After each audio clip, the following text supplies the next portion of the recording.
बिस्मिल्लाहिर्रहमानिर्रहीम। अस्सलाम वालेकुम students, here your instructor Mohammad Irfan Qayyum and welcome to my YouTube channel Success Preacher. उम्मीद करता हूँ आप सभी लोग खैर आफियत के साथ होंगे। बच्चे, आज की इस पर्टिकुलर वीडियो के अंदर हम लोग 15 सितंबर को हुए पीएमसी के पेपर के अंदर जो केमिस्ट्री का पोर्शन है हम लोग उसको डिस्कस करेंगे।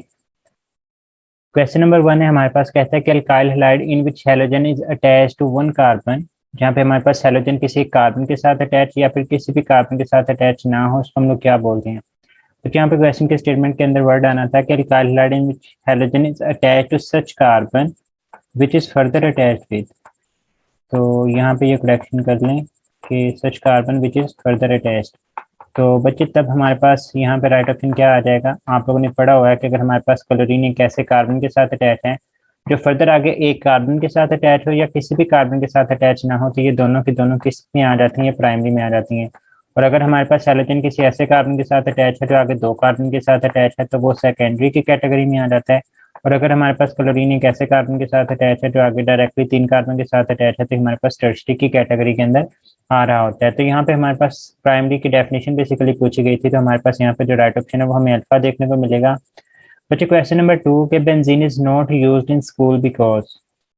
बच्चे याद रखें कि बेंजीन को हम लोग स्कूल के अंदर यूज नहीं करते, हम लोग इसकी जगह पे टोलिन को रादर देन जो है वो इस्तेमाल करने को प्रेफर करते हैं। बेंजीन को हम लोग इस वजह से इस्तेमाल नहीं करते, ये टॉक्सिक होते हैं और इसकी वजह से जो है वो कैंसर कॉज हो सकता है। ये नेट से ऐसे क्वेश्चन पिक किया गया, तो हमारे पास यहाँ पे जो राइट ऑप्शन है बट कॉज कैंसर आ जाएगा।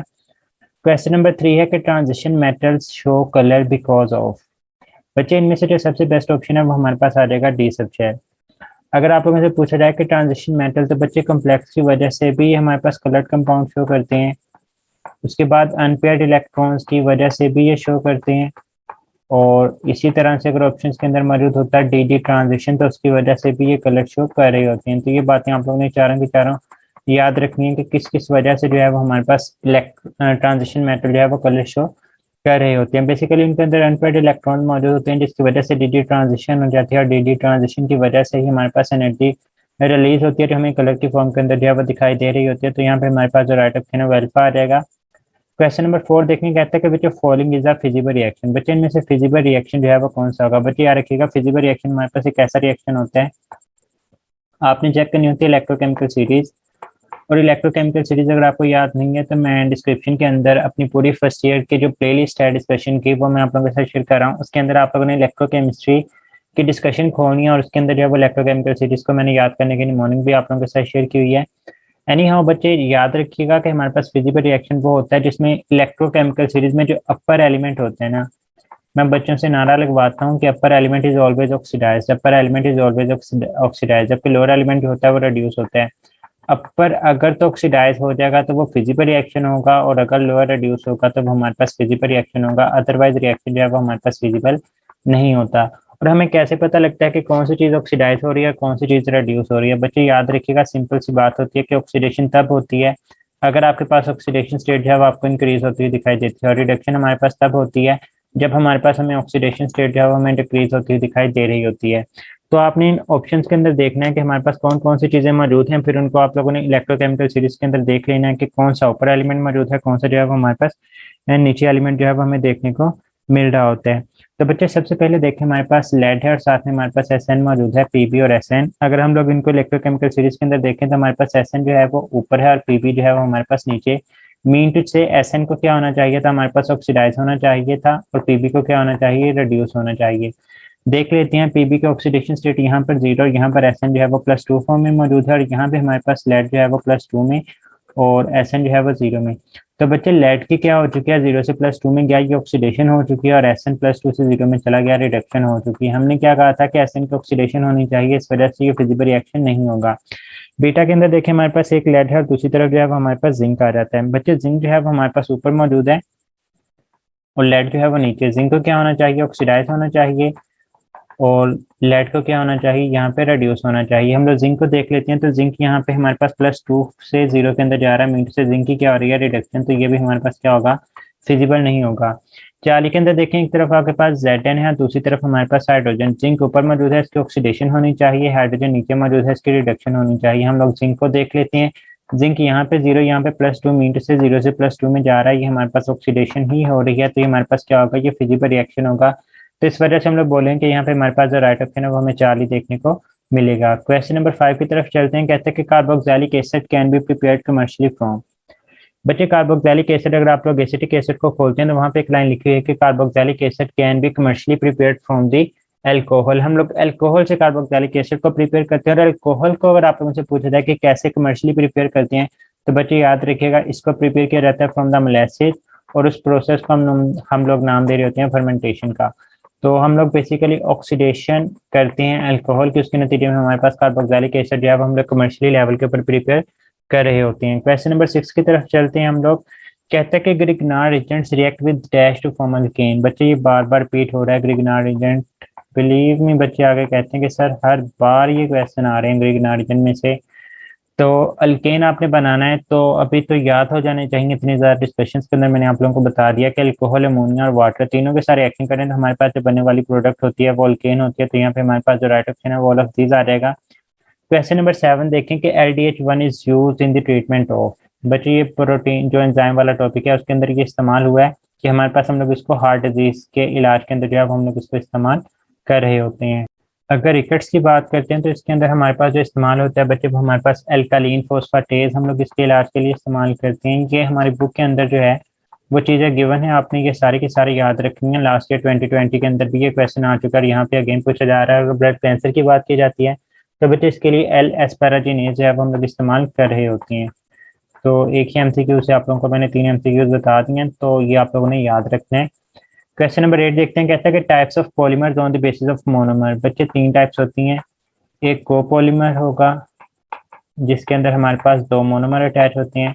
एक हमारे पास मोनोमर होगा जिसके अंदर हमारे पास एक ही जो है वो अटैच होगा, होमोपॉलीमर। उसके बाद हमारे पास टर्पॉलीमर आ जाता है जिसके अंदर हमारे पास 3 तरह के जो है वो मोनोमर हमें देखने को मिल रहे होते हैं। तो यहाँ पे हमारे पास जो राइट ऑप्शन है वो क्या आ जाएगा, बीटा। क्वेश्चन नंबर 9 देखें। कहता है कि what is the bond angle in case of water. बच्चे वाटर बेसिकली AB4 टाइप है, और AB4 के अंदर भी AB2E2 हम लोग इसको बोलते हैं कि AB4 type with 2 lone pair जो है वो हमारे पास मौजूद होता है।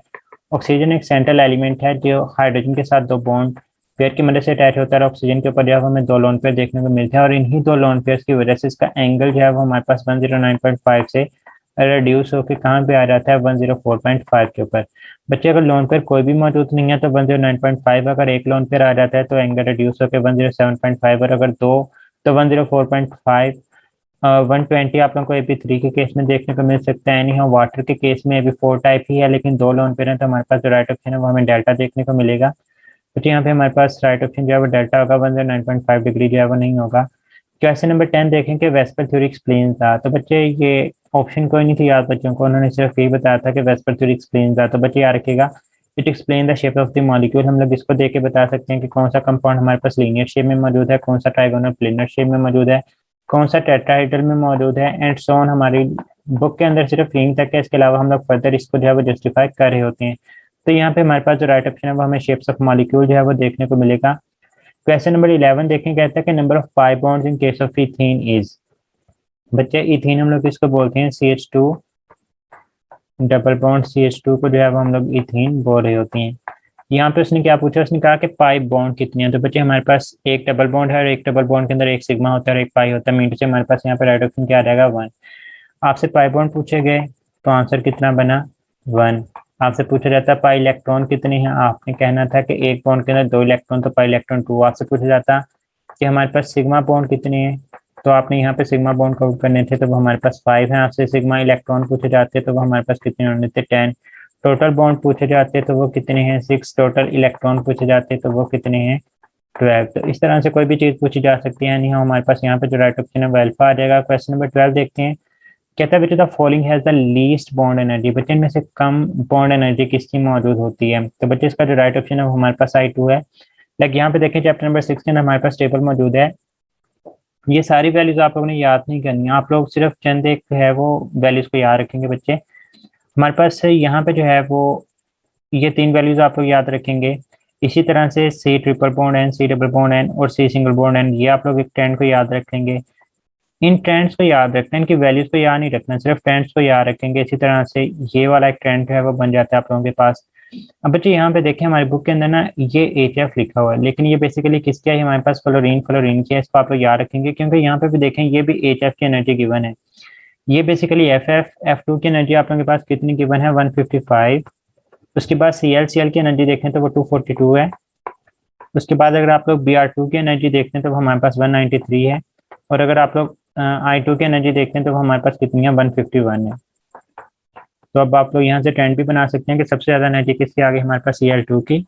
उसके बाद हमारे पास Br2 आ जाता है। उसके बाद हमारे पास F2 आ जाएगा और सबसे लास्ट पे जो है हमें I2 देखने को मिलेगा। तो हमारे पास यहाँ पे जो राइट ऑप्शन है वो I2 आ जाएगा। बेसिकली इस टेबल से एक क्वेश्चन पूछा गया था। क्वेश्चन नंबर 13 देखें, कहता है कि bakelite is found by the combination of. तो बच्चे हमारे पास स्पेसिफिकली जो राइट ऑप्शन बनेगा वो फॉर्मेल्डिहाइड एंड फिनोल आ जाएगा। अगर फॉर्मेल्डिहाइड ना होता सिर्फ एल्डिहाइड एंड फिनोल, तो एल्डिहाइड तो कोई भी हो सकते हैं ना, लेकिन अगर यहाँ पे उसने पर्टिकुलरली हमें फॉर्मेल्डिहाइड दे दिया हो तो हम लोग इसी को सिलेक्ट करेंगे। अगर फॉर्मेल्डिहाइड ना दिया होता तो फिर आप लोगों के पास सल्फा ऑप्शन भी ठीक हो सकती थी। क्वेश्चन नंबर 14 की तरफ चलते हैं। कहता है जो following is used in the perfumes. बच्चे परफ्यूम्स के अंदर या फिर फ्रेग्रेंस के अंदर जो है अब हम लोग इस्तेमाल कर रहे होते हैं एल्डिहाइड्स को। अगर आप लोग एल्डिहाइड कार्बोनिल कंपाउंड का पहला ही पेज खोलते हैं तो उसके अंदर उसने इंट्रोडक्शन के अंदर ये बात लिखी हुई है। तो हमारे पास यहाँ पे जो राइट ऑप्शन है वो एल्डिहाइड हमें देखने को मिल रहा होता है। Question number 15, type of solid on the basis of bonds present in them. बच्चे सॉलिड्स की कितनी टाइप्स होती हैं हमारे पास, जी जी शाबाश बताएं, 4। एक आयनिक आ जाते हैं, नंबर 2 कोवलेंट आ जाते हैं, नंबर 3 मोलेकुलर आ जाते हैं, नंबर 4 जो है वो हमारे पास मेटालिक सॉलिड्स आ जाते हैं। तो इस बुनियाद के ऊपर हमारे पास इसकी 4 टाइप्स है वो हमें देखने को मिलती हैं। क्वेश्चन नंबर 16 कहता है जो following is true regarding polymorphism. बच्चे पॉलीमीन मैनी मॉर्फिज्म मीन है, मतलब एक ही कंपाउंड एक से ज्यादा शक्लों के अंदर पाया जाता है, इसको हम लोग पॉलीमॉर्फिज्म बोलते हैं। अब इनके अंदर जो नंबर ऑफ इलेक्ट्रॉन्स होती हैं वो तो हमारे पास सेम ही होंगे क्योंकि एक ही हमारे पास कंपाउंड है, तो उसकी केमिकल प्रॉपर्टीज भी हमारे पास क्या होंगी, सेम। लेकिन उनकी शेप जो है वो डिफरेंट हो सकती है डिफरेंट फॉर्म्स के अंदर। तो उनकी याद रखिएगा केमिकल प्रॉपर्टीज सेम होती है लेकिन इनकी जो फिजिकल प्रॉपर्टीज होती हैं वो हमें डिफरेंट देखने को मिल रही होती हैं। तो इस तरह से भी आप लोगों से क्वेश्चन पूछा जा सकता है। इवन पास पेपर के अंदर मतलब जो पहले क्वेश्चन आ चुके हैं उनके अंदर ये बात पूछी भी जा चुकी है। तो हमारे पास यहाँ पे जो राइट ऑप्शन है वेल्फा आ जाएगा। क्वेश्चन नंबर 17 कहता है SnCl2 as an example of. बच्चे SN किस ग्रुप से बिलोंग करता है। आप लोगों के पास SN जो है वो हमारे पास कॉलेज आ जाता है, फिर सिलिकॉन है, जर्मेनियम है और उसके बाद SN आ जाता है लेड। बच्चे जो SN है ये हमारे पास ग्रुप 4 से बिलोंग करता है। मीन से इसके वैलेंस शेल में कितने इलेक्ट्रॉन हैं, 4। तो SN है हमारे पास, इसके वैलेंस शेल में 4 इलेक्ट्रॉन मौजूद हैं। क्लोरीन के साथ इसने बॉन्ड बना लिए तो ये हमारे पास क्या आ चुका है, 2 बॉन्ड पेयर और एक आप लोगों के पास लोन पेयर जो है वो आ जाता है। अब बच्चे टोटल इलेक्ट्रॉन पेयर कितने हैं, वो हमारे पास 3 हैं। इसमें 2 हमारे पास बॉन्ड पेयर आ जाते हैं Bp+1 जो है वो हमारे पास लोन पेयर आ जाता है। और जब 3 टोटल बॉन्ड पेयर हों तो हमारे पास Ab3 टाइप से बिलोंग कर रहा होता है। तो यहाँ पे हमारे पास जो राइट ऑप्शन है वो हमें 4 ही देखने को मिलेगा। क्वेश्चन नंबर 18 देखें, कहता है कि during the writing nomenclature we write oxidation state in dash language. बच्चे बेसिकली ट्रांजिशन एलिमेंट का जो नोमेनक्लेचर है वहां से आया है। तो मैंने यहाँ पे बुक से ही लाइन उठाई है कि the oxidation number of the metal ion is represented by a Roman numeral. Roman numeral like हम लोग इस तरह से लिखते हैं 2 3 4 एंड सो ऑन। यहाँ पे आप लोगों के पास ऑक्सीडेशन स्टेट जो है वो रोमन न्यूमरल्स के अंदर गिवन है। तो यहाँ पे हमारे पास जो राइट ऑप्शन है वो क्या आ जाएगा, हमारे पास रोमन न्यूमरल जो है वो हमारे पास यहाँ पे राइट ऑप्शन देखने को मिलेगा। क्वेश्चन नंबर 19 देखें, कहता है कि जिंक प्लस कॉपर सल्फेट, ये जिंक सल्फेट और कॉपर बनाते हैं, इनमें से कौन सा ऑक्सीडाइज हो रहा है, कौन सा रिड्यूस। बच्चे यहाँ पे देखें जिंक है प्लस कॉपर सल्फेट है। मैं अभी शुरू में भी बता चुका हूँ आप लोगों को कि किस तरह से हम लोग आइडेंटिफाई करते हैं कि कौन सी चीज ऑक्सीडाइज हो रही है और कौन सी चीज है वो रिड्यूस हो रही है। आपने सिंपली देखा ऑक्सीडेशन स्टेट को, अगर तो ऑक्सीडेशन स्टेट इंक्रीज हो रही है तो ये ऑक्सीडेशन कहलाएगी, और अगर आप लोगों के पास ऑक्सीडेशन स्टेट डिक्रीज हो रही होगी तो हमारे पास क्या कहलाती है, ये रिडक्शन कहला रही होती है। अब जिंक यहाँ पे 0, यहाँ पे +2 में होगा, यहाँ पे कॉपर जो है वो हमारे पास +2 में, क्योंकि सल्फेट की ओवरऑल -2 होती है, यहाँ पे भी सल्फेट की -2 और कॉपर 0। तो बच्चे जिंक 0 से +2 में जा रहा है, मीन से इसकी ऑक्सीडेशन हो रही है। कॉपर +2 से किस में जा रहा है, 0 में, मीन से इसकी क्या हो रही है, रिडक्शन। तो पहले ऑक्सीडाइज पूछा गया, वो हमारे पास जिंक हो रहा है तो ये जिंक पड़ा, फिर रिड्यूस पूछा हुआ तो वो कॉपर हो रहा है। तो यहाँ पे हमारे पास जो राइट ऑप्शन है वो हमें बीटा देखने को मिलेगा। क्वेश्चन नंबर 20 देखें, 2 hydroxy 2 methyl propane is an example of dash alcohol. बच्चे प्रोपेन, पहले हम लोग 3 कार्बन को ड्रा कर लेते हैं, फिर उसने कहा कार्बन नंबर 2 के ऊपर हाइड्रोक्सी तो हमने वो लगा दिया, फिर उसने कहा 2 के ऊपर ही मिथाइल तो हमने वो भी लगा दिया। तो ये किसकी एग्जांपल है, बच्चे याद रखें कि हमारे पास वो वाला अल्कोहल जिसमें OH किसी ऐसे कार्बन के साथ अटैच हो जो आगे डायरेक्टली 3 कार्बन के साथ अटैच है, तो हम लोग इसको बोलते हैं कि हमारे पास टर्शरी अल्कोहल होगा। तो यहाँ पे हमारे पास राइट ऑप्शन क्या आ जाएगा, टर्शरी की बेसिकली ये एग्जांपल है। सेकेंडरी में क्या होगा कि अगर OH किसी ऐसे कार्बन के साथ अटैच हो जो आगे डायरेक्टली 2 कार्बन के साथ अटैच हो, और अगर OH किसी ऐसे कार्बन के साथ अटैच है जो आगे किसी भी कार्बन के साथ अटैच ना हो या किसी एक कार्बन के साथ अटैच हो, तो ये हमारे पास प्राइमरी आ जाएगा। ये सेकेंडरी था और ये हमारे पास जो है वो टर्शरी आ जाता है। तो यहाँ पे हमारे पास जो राइट ऑप्शन है वो 40। Question number 21, lysine is an example of dash amino acid. बच्चे टोटल अमाइनो एसिड है 20। इन 20 में से हमारे पास 2 जो हैं वो एसिडिक हैं, 3 जो हैं वो हमारे पास बेसिक हैं, बाकी सारे के सारे हमारे पास जो है वो न्यूट्रल। आपने सिर्फ यही 2 याद रख लेने हैं। 3 एसिडिक के अंदर 2 आ जाते हैं, एक स्पार्टिक एसिड आ जाता है और दूसरा जो है वो ग्लूटामिक एसिड आ जाता है। दोनों के अंदर ही जो है वो हमें एसिड का वर्ड देखने को मिल रहा होता है।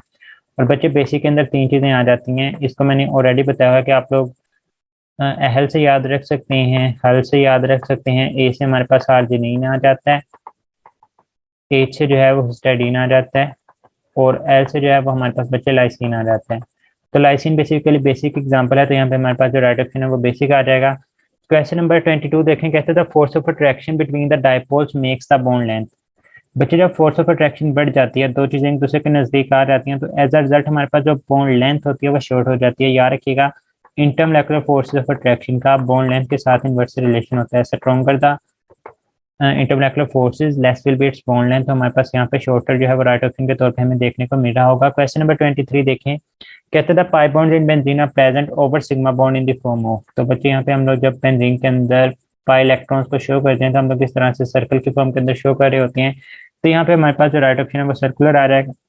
क्वेश्चन नंबर 24 देखें, कहता है कि पिक्रिक एसिड इज, हमारे पास पिक्रिक एसिड जो है वो हमारे पास किस कैटेगरी के अंदर आ रहा होता है। तो बच्चे पिक्रिक एसिड का स्ट्रक्चर ड्रा कर लेते हैं। 2,4,6 ट्राइनाइट्रोफिनॉल को जो है हम लोग पिक्रिक एसिड बोलते हैं। तो यहाँ पे बेसिकली हमारे पास COOH ग्रुप तो मौजूद है ही नहीं, तो ये कार्बोक्सिलिक एसिड की कैटेगरी से ही बिलोंग नहीं करेगा। तो ना ही ये हमारे पास मोनोकार्बोक्सिलिक एसिड की कैटेगरी में आएगा, ना ही हमारे पास डाइकार्बोक्सिलिक एसिड की कैटेगरी में आएगा, और ना ही जो है वो हम लोग इसको एरोमेटिक की कैटेगरी में, एरोमेटिक में भी मोनो डाई कुछ भी नहीं है। ये हमारे पास सिंपली जो है वो हमारे पास एक फिनोल है, 2,4,6 ट्राइनाइट्रोफिनॉल, और ये ओनली ऑर्गेनिक एसिड है जिसके अंदर हमारे पास कार्बोक्सिल ग्रुप जो है वो हमारे पास मौजूद है नहीं होता। बच्चे याद रखिएगा कि इसके जो पीपीटी बनते हैं वो हमारे पास येलो कलर के जो है वो हमें इसके पीपीटी देखने को मिले होते हैं, मीट से ये सॉलिड फॉर्म के अंदर हमें देखने को मिलता है। तो यहाँ पे हमारे पास जो राइट ऑप्शन है वो नन ऑफ दीज आ जाएगा। क्वेश्चन नंबर 25 देखते हैं कि आइडियल गैस इक्वेशन इज। बच्चे PV इक्वल टू NRT, ये आइडियल गैस इक्वेशन है। ये भी ठीक है, अब पता नहीं पेपर के अंदर किस तरह से आई थी, यही थी कि या फिर कुछ और थी, लेकिन बच्चों ने इसी तरह से शेयर की हुई है। एनी हाउ जो बेस्ट ऑप्शन बनेगा वो PV इक्वल टू NRT, क्योंकि यही हमारे पास प्रॉपर जो आइडियल गैस इक्वेशन है। इसको रीअरेंज करके हम लोग N equal to PV over RT लिख सकते हैं, लेकिन हमारे पास जो राइट ऑप्शन है वो हमें यहाँ पे अल्फा ही देखने को मिल रही है। Question number 26, the expression of volume is directly related to. तो बच्चे PV is equal to NRT और V जो है वो हमारे पास NRT/P के इक्वल होगा। अगर R जनरल गैस कांस्टेंट को खत्म कर दें तो नंबर ऑफ मोल्स और टेम्परेचर के साथ डायरेक्ट रिलेशन और प्रेशर के साथ इन्वर्स रिलेशन। तो यहाँ पे डायरेक्टली ही पूछा हुआ तो अल्फा ठीक है, बीटा में ठीक नहीं होगा, वॉल्यूम का वॉल्यूम के साथ ही रिलेशन बनाया हुआ तो ये वैसे भी नहीं हो सकता। डेल्टा में TPR तीनों के साथ डायरेक्ट रिलेशन लिखा हुआ है, तो प्रेशर के साथ इसका इन्वर्स रिलेशन हमें देखने को मिलता है, तो यहाँ पे हमारे पास ये भी नहीं हो सकता। तो अल्फा जो होगी वो यहाँ पे राइट ऑप्शन हमें देखने को मिलती है। क्वेश्चन नंबर 27 देखें, कहता है कि which one of the following है 16 प्रोटॉन एंड 18 इलेक्ट्रॉन। बच्चे जो प्रोटॉन होते हैं ना, ये करेक्टरिस्टिक होते हैं, रिप्रेजेंटेशन होते हैं किसी भी एलिमेंट की। आपने सिर्फ प्रोटॉन ही देख के बता देना था कि हम लोग किसकी बात करें। 16 प्रोटॉन किसके होते हैं, मतलब किसके अंदर जो है वो एटॉमिक नंबर आपको 16 देखने को मिलता है। तो बच्चे 16 एटॉमिक नंबर हमारे पास है सल्फर का, तो यही आप लोगों का इसी से देख के बता देना था आपने। तो 16 इसके अंदर प्रोटॉन है -2। एक न्यूट्रल स्पीशी होती है तो जितने प्रोटॉन उतने ही उसके पास इलेक्ट्रॉन होते हैं। अब इसके पास -2 मतलब इसने 2 इलेक्ट्रॉन को गेन किया, तो 16 + 2 आप लोगों को यहाँ पे 18 जो है वो इलेक्ट्रॉन देखने को मिलेंगे। तो right option over here will be alpha. Question number 28 कहता है कि mustard gas is formed when dash is reacted with H2Cl2। तो बच्चे यहाँ पे आप लोग रिएक्शन देख सकते हैं, बुक का रिएक्शन गिवन है कि इथीन का बेसिकली जब हम लोग रिएक्शन करवाते हैं H2Cl2 के साथ तो बनने वाली जो प्रोडक्ट होती है वो हमारे पास मस्टर्ड गैस होती है। तो यहाँ पे हमारे पास जो राइट ऑप्शन है वो हमें इथीन देखने को मिलेगा। क्वेश्चन नंबर 29 कहता है to prepare alkyl halide which of the following is the best method. बच्चे बेस्ट मेथड बताना है। ये भी इस्तेमाल हो सकता है, ये भी और ये भी। अगर पूछा जाता है कि किससे बना सकते हैं तो फिर ऑप्शन होना था ऑल ऑफ दीज, लेकिन यहाँ पे पूछा कि बेस्ट मेथड कौन सा है। तो बच्चे हमारी बुक की लाइन है कि SOCl2 in the presence of pyridine, जब हम लोग रिएक्शन करवाते हैं तो हमारे पास इसी को जो है वो हम लोग बेस्ट मेथड जो है वो कंसिडर कर रहे होते हैं, और उसको हम लोग डार्सन मेथड का भी नाम दे रहे होते हैं। अब इसको हम लोग क्यों कहते हैं कि हमारे पास सबसे बेस्ट मेथड के तौर पे हम लोग इसको इस्तेमाल करते हैं, क्योंकि बच्चे हमारे पास इस केस में जब बाय प्रोडक्ट्स बनती है ना HCl और SO2, वो होती हैं गैसेज, और गैसेज को हम लोग जो है वो स्केप आउट करवा देते हैं, तो पीछे हमारे पास प्योर प्रोडक्ट हासिल होती है। तो इस वजह से हम लोग बोलते हैं कि हमारे पास जो है वो बेस्ट मेथड कंसिडर किया जा रहा होता है। क्वेश्चन नंबर 30 की तरफ मूव करते हैं, the melting point of ISIS. तो बच्चे रिपीटेड क्वेश्चन है, इसकी वैल्यू जो है वो 0 डिग्री सेल्सियस या फिर 32 डिग्री फ़ारेनहाइट स्केल जो है वो हमें देखने को मिल रही होती है। यहाँ पे देखें which one is not obtained by the fractional distillation of petroleum आना था बच्चे। अब कैरोसिन भी यहाँ पे हासिल होती है, नेफ्था भी हमें हासिल हो रहा होता है, गैस ऑयल भी हमें हासिल होती है। चौथी ऑप्शन बच्चे कह रहे थे कि मतलब कोई और ही अजीब किस्म का वर्ड था और वही राइट ऑप्शन के तौर पे हमें नजर आ रहा था। तो आप लोगों को यहाँ से भी देखने को मिल सकता है कि हमारे पास चौथी ऑप्शन ही हमारे पास यहाँ पे राइट ऑप्शन होगी, तो डेल्टा जो है वो हमें ठीक ऑप्शन देखने को मिलता है। अब बच्चे यहाँ पे क्वेश्चन था कि हाइड्रोजन है, नाइट्रोजन N2 प्लस वाटर बनता है, अगर कहता है हाइड्रोजन को डबल करे और अमाउंट ऑफ नाइट्रोजन को कांस्टेंट रखें तो क्या इफेक्ट होगा। बच्चे दो केसेस यहाँ पे बन सकते हैं, मैंने हाईलाइट किया हुआ है। अब मुझे नहीं पता कि वहाँ पे रिवर्सिबल था या फिर इरिवर्सिबल था बच्चे। अगर तो हमारे पास है ये इरिवर्सिबल रिएक्शन, तो ये क्वेश्चन बन रहा है with according to limiting reactant. अब बच्चे ने कहा था कि सर इक्वेशन बैलेंस थी, तो हमारे पास ये इक्वेशन सपोज करेंगे बैलेंस फॉर्म के अंदर मौजूद है। तो बैलेंस फॉर्म के अंदर हमारे पास जितने हाइड्रोजन और नाइट्रोजन है ये तमाम के तमाम हम लोग इस्तेमाल करके N2 प्लस वाटर जो है वो हम लोग बना रहे हैं। सपोज करें हमारे पास कोई भी एक इक्वेशन है, अगर हम लोग लिमिटिंग रिएक्टेंट के हिसाब से देखते हैं तो अगर आप लोग हाइड्रोजन को ज्यादा कर देंगे तो नाइट्रोजन तो उतने ही है ना जितने आप लोगों के पास बैलेंस केमिकल इक्वेशन के मुताबिक थे। अब चाहे आप लोग हाइड्रोजन को बढ़ाते रहे, आप लोगों के पास फर्दर प्रोडक्ट नहीं बन सकती। जिस तरह से अगर आप लोगों ने बर्गर बनाना हो तो बर्गर बनाने के अंदर सपोज करें आप लोग उसके अंदर जो है वो एक शामी की टिक्की लगा रहे होते हैं, तो अगर तो आपके पास टिक्कियां ही जो है वो 20 हैं, तो आपके पास बर्गर के जो ब्रेड होंगे वो चाहे आप लोग 30 कर लें 40 कर लें जितने मर्जी कर लें, आप लोग बर्गर तो 20 ही बना सकेंगे ना। तो इसी तरह से जहाँ पे जितने मर्जी हाइड्रोजन बढ़ा लें आप लोग फर्दर जो है वो इंक्रीज नहीं कर सकते। तो यहाँ पे प्रोडक्ट के केस में हमने कहना था रिमेन सेम। लेकिन बच्चे अगर ये रिवर्सिबल रिएक्शन है तो रिवर्सिबल रिएक्शन में हमारे पास लीच एट गेट प्रिंसिपल फॉलो होगा। अब अगर हम लोग हाइड्रोजन को बढ़ा रहे हैं, मीट से रिएक्टेंट को बढ़ा रहे हैं, तो रिएक्टेंट औकात से बाहर चले जाते हैं। तो औकात से बाहर चले जाते हैं तो हम लोग इनको दोबारा से औकात के ऊपर लाने के लिए रिएक्शन को जो है वो फॉरवर्ड डायरेक्शन में प्रोसीड करेंगे, ताकि रिएक्टेंट की अमाउंट जो है वो हमारे पास कम हो जाए। जब फॉरवर्ड डायरेक्शन में प्रोसीड करेंगे तो हमारे पास प्रोडक्ट ज़्यादा बनेंगे, तो उस केस में हम लोगों ने कहना था कि हमारे पास इसका जो राइट ऑप्शन है वो हमें इंक्रीज देखने को मिल रहा होता है। तो बच्चे ये क्वेश्चन जो कि 15 सितंबर के मॉर्निंग बैच के अंदर हमें देखने को मिले हैं, आप लोगों से एक रिक्वेस्ट है, मैं बार बार हर वीडियो के अंदर कर रहा हूँ कि आप लोगों को जो भी क्वेश्चन मिलते हैं मेरे साथ लास्ट में शेयर करें, ताकि मैं बाद में आने वाले बच्चों या फिर 2022 सेशन के लिए जो है वो इन्हें कंपाइल कर सकूँ। बच्चे अपना बहुत सारा ख्याल रखें, अच्छे तरीके से तैयारी करें। PMC जो कुछ भी कर रही है इस दफ़ा लग भी बहुत ज़्यादा मैटर कर रहा है, अपने नसीबों के लिए भी दुआ करें, अल्लाह ताला की ज़ात है वो आप लोगों के हमें नासिर हो। मिलते हैं नेक्स्ट वीडियो के अंदर, तब तक के लिए अपना बहुत सारा ख्याल रखिएगा। फ़ी अमान अल्लाह, अल्लाह हाफिज़।